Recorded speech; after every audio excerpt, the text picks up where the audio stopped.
forget to subscribe my channel Hang Duk Mana. Sas. Assalamualaikum, selamat datang lagi ke channel Hang Duk Mana. Mari kita dengar respon Datuk Long Mak Dam terhadap kenyataan Tok M. Apa Tok M cakap? Anwar pakar kerajaan pintu belakang.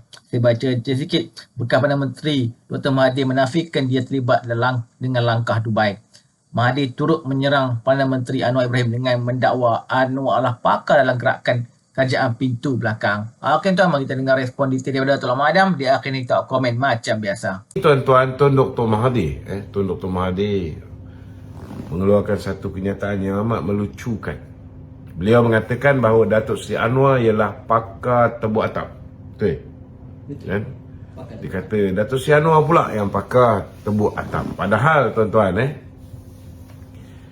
pakar sebenar yang menebuk atap ni ialah Mahathir tu. Mahathir tu sendirilah bapa kepada segala tebuk atap. Dan akhirnya dia sendiri membuat satu tindakan bodoh dengan meletakkan jawatan. Kenapa dia letak jawatan tu tuan-tuan? Kerana bila dia diangkat menjadi Perdana Menteri, dia diangkat oleh kerajaan, oleh ahli parlimen 126 orang yang terdiri rata-ratanya merupakan penyokong-penyokong Pakatan Harapan. Ada warisan juga dan rakan-rakan yang lain.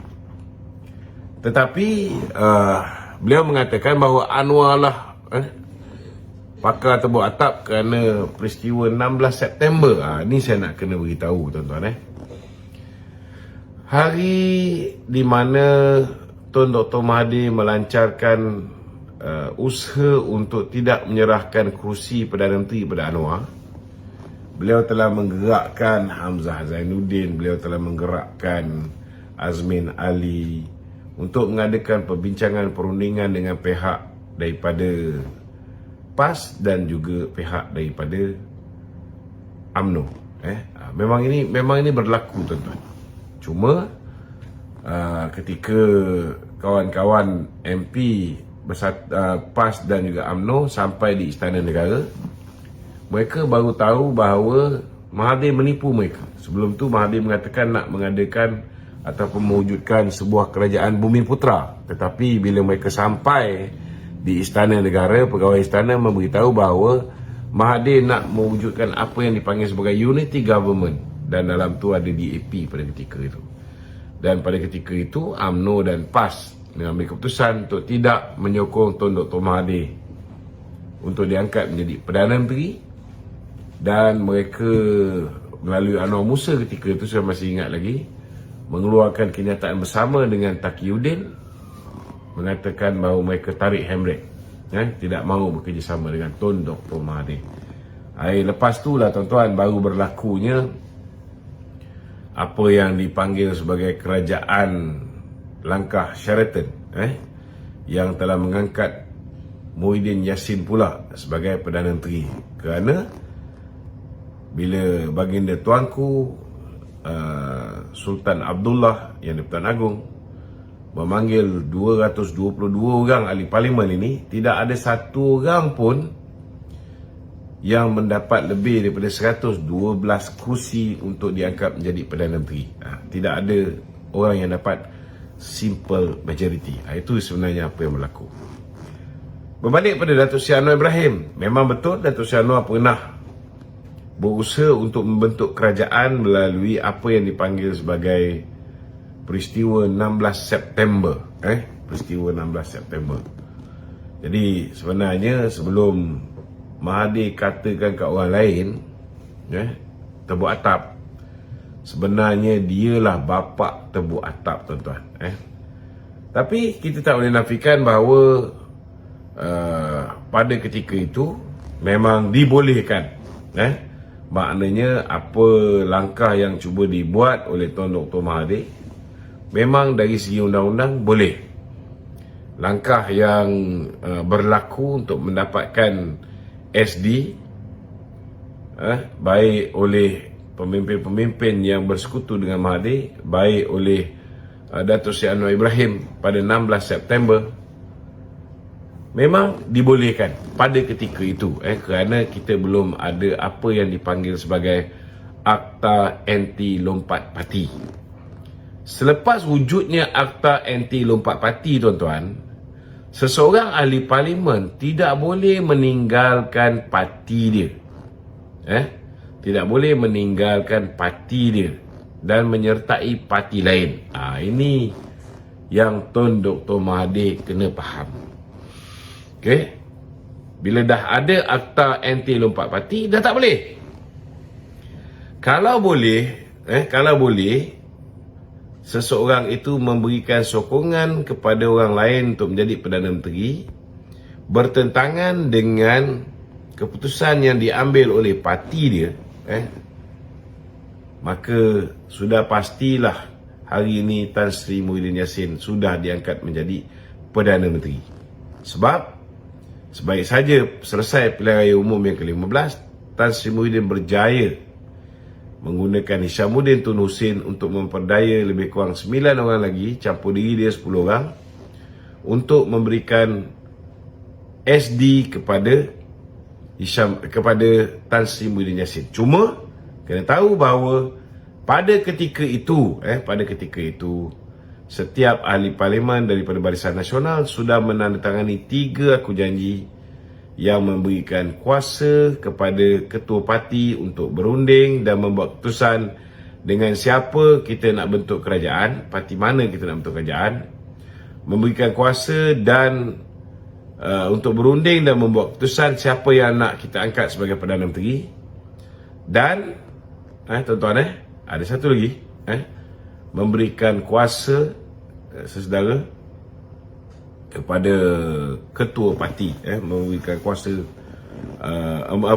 memberikan aku janji bahawa mereka tidak pernah memberikan aku janji kepada sesiapa sebelum menjadi calon pilihan raya, dan tidak akan memberikan aku janji ataupun SD kepada orang lain selepas pilihan raya. Memang tak boleh, tuan-tuan. Itu sebabnya kita beritahu benda ni kepada 10 orang yang telah memberikan SD kepada Tan Sri Muhyiddin Yassin, dan kesemua 10 orang ini telah menarik balik SD yang diberikan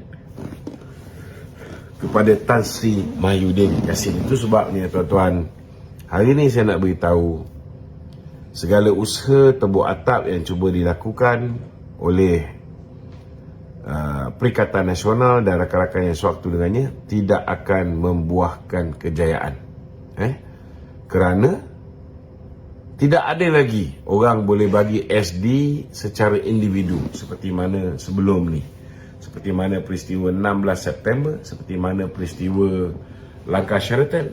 Tak boleh, tuan-tuan. Memang tidak boleh, tidak dibenarkan. Kalau mereka ni wakil rakyat daripada UMNO, mereka bagi SD pada orang lain, tuan-tuan, kita cuma perlu bagi satu surat kepada Speaker Dewan Rakyat memaklumkan kerusi ahli parlimen tersebut kosong, dan orang tu hilang status dia sebagai ahli parlimen. Malah akan didenda pula sebanyak 100 juta ringgit. Kita kupas sikit lah tu, isu berkaitan Jalal Fikir oleh Ismail Sabri. Penyatuan umat Melayu dan bertukar antara konteks besar dalam penulisan Datuk Seri Ismail Sabri. Boleh Tok komen sikit? Bagi saya lah, Datuk Seri Ismail Sabri ni seorang yang boleh kita anggap sebagai bekas Perdana Menteri, sepatutnya dah hari ini menjadi negarawan. Sebagai seorang bekas Perdana Menteri, beliau sepatutnya lebih memahami keadaan isu politik semasa. Beliau patut lebih tahu bahawa hari ini orang Melayu walaupun lebih kurang 70% seperti mana yang dia cakap, kita orang Melayu ada 70% rakyat dalam negara ni, maknanya Melayu ni termasuklah Bumi Putra. Namun hakikat dan realiti dia, bapa perpecahan negara Tun Dr. Mahathir telah memecah belahkan orang Melayu, telah memecah belahkan orang Melayu. Ini menyebabkan 3 parti Melayu, 4 parti Melayu ni berpecah. Pertama, yang parti Melayu paling besar, UMNO, satu entiti. Kemudian kita ada PAS, satu entiti lain. Kemudian kita ada PKR. PKR pun boleh dikatakan sebahagian besar juga Melayu juga, kan? Ada entiti yang ketiga. Kita ada juga amanah, satu lagi entiti. Dan kita ada satu lagi bersatu, satu lagi entiti. So dia dah pecah-pecah.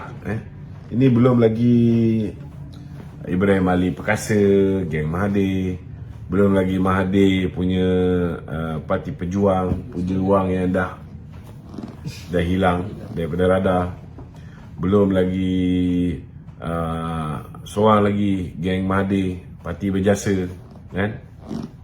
Macam-macam lagi. So makin lama makin teruk. Bila dah berpecah ni, maka suka tak suka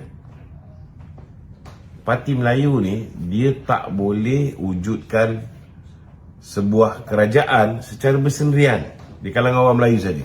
Tak boleh. Kenapa saya kata tak boleh? Saya ambil contoh. Lepas pilihan raya umum yang ke-15, Muhyiddin berjaya yakinkan 15 orang untuk bentuk kerajaan. Itu pun 10 dicuri daripada UMNO. Okay.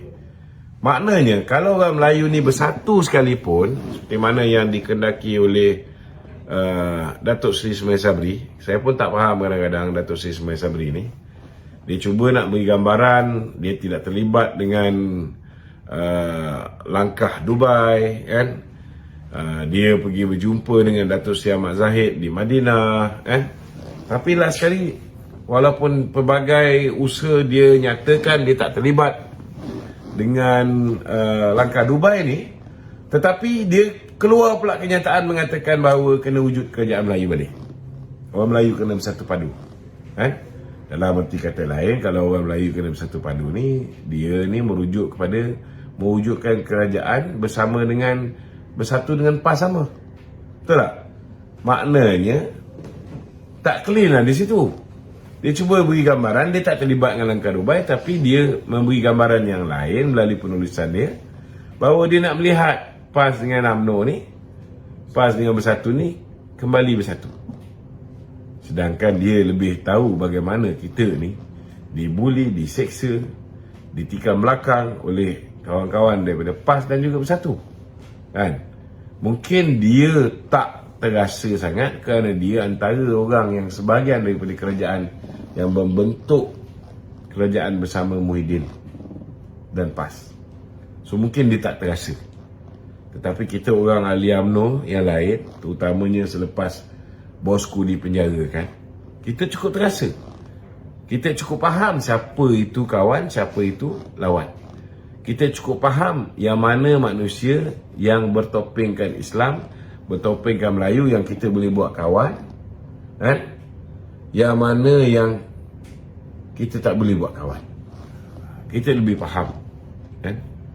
Jadi bagi saya sekarang ni, selaku seorang bekas Perdana Menteri, sepatutnya Ismail Sabri ni dah tahu kita orang Melayu ni dah berpecah belah, dan the only way Melayu boleh bentuk kerajaan dan kerajaan itu stabil, maksudnya ada 2/3 majoriti di parlimen, kita tak boleh tinggalkan bukan Melayu, kan? Maksudnya kita mesti bentuk kerajaan, dalam kerajaan itu mesti ada wakil bukan Melayu. Dan dalam konteks keputusan pilihan raya umum yang ke-15 membuktikan masyarakat India 90% bersama Pakatan Harapan, masyarakat Cina 97% bersama Pakatan Harapan. Dalam erti kata yang sebenar, tidak ada satu parti pun, parti Melayu, yang boleh stabil tanpa sokongan daripada Pakatan Harapan. Jadi realistiknya apa yang Ismail Sabri cakap, orang Melayu kena bersatu, kan? Boleh dipertimbangkan. Tetapi kalau orang Melayu saja bersatu membentuk kerajaan Sebab dia mengecam DAP. Dia mengecam kenyataan yang dikeluarkan oleh pemimpin DAP, sedangkan dia tahu bahawa pemimpin DAP yang mengeluarkan kenyataan-kenyataan yang menguris hati orang Melayu, menguris hati orang Islam ini adalah DAP yang pro kepada Mahathir. Yang inclination dia bukan bersama dengan Anwar. Ada rasa tak puas hati, macam Ong Kiang Meng duk harap dapat jadi menteri, tiba-tiba tak jadi menteri, KJ lobby untuk dia, dia lobby untuk KJ, tiba-tiba dua-dua tak dapat. Betul tak? So itu hak dia lah untuk mengeluarkan kenyataan-kenyataan yang boleh undermine ataupun memperlekeh kerajaan Datuk Seri Anwar. Itu hak dia, kan? Tapi kita pun ada hak juga membuat andaian, kan? Kita senangnya sifir mudah, kan? Kalau dia sebelum ni nampak macam pro kerajaan, tiba-tiba bila tak dapat jadi menteri, dia macam tu. Statement dia pun dia keluar. Kita saya baca detail lah sikit dekat Malaysia Kini ni. Mari turut menyerang Perdana Menteri Anwar Ibrahim dengan mendakwa Anwar lah pakar dalam gerakan kerajaan pintu belakang. Saya pasti ramai masih ingat langkah 16 September 2008 untuk menubuh backdoor government. Oleh itu, ada juga langkah kerajaan untuk naikkan isteri Waidah jadi Menteri Besar Selangor. Ada juga langkah yang bersandar kepada I have the number, dan juga langkah strong, formidable and convenient majority. Semua adalah langkah untuk mengambil alih kerajaan secara pintu belakang, katanya di Act. Tuan-tuan, kita biarlah Tuan Mahathir ni, tak tahulah apa dia ni, masih semangat lagi nak berpolitik ni. Tuan, mari terus menyokong kerja apa pada PMN Ibrahim. Assalamualaikum.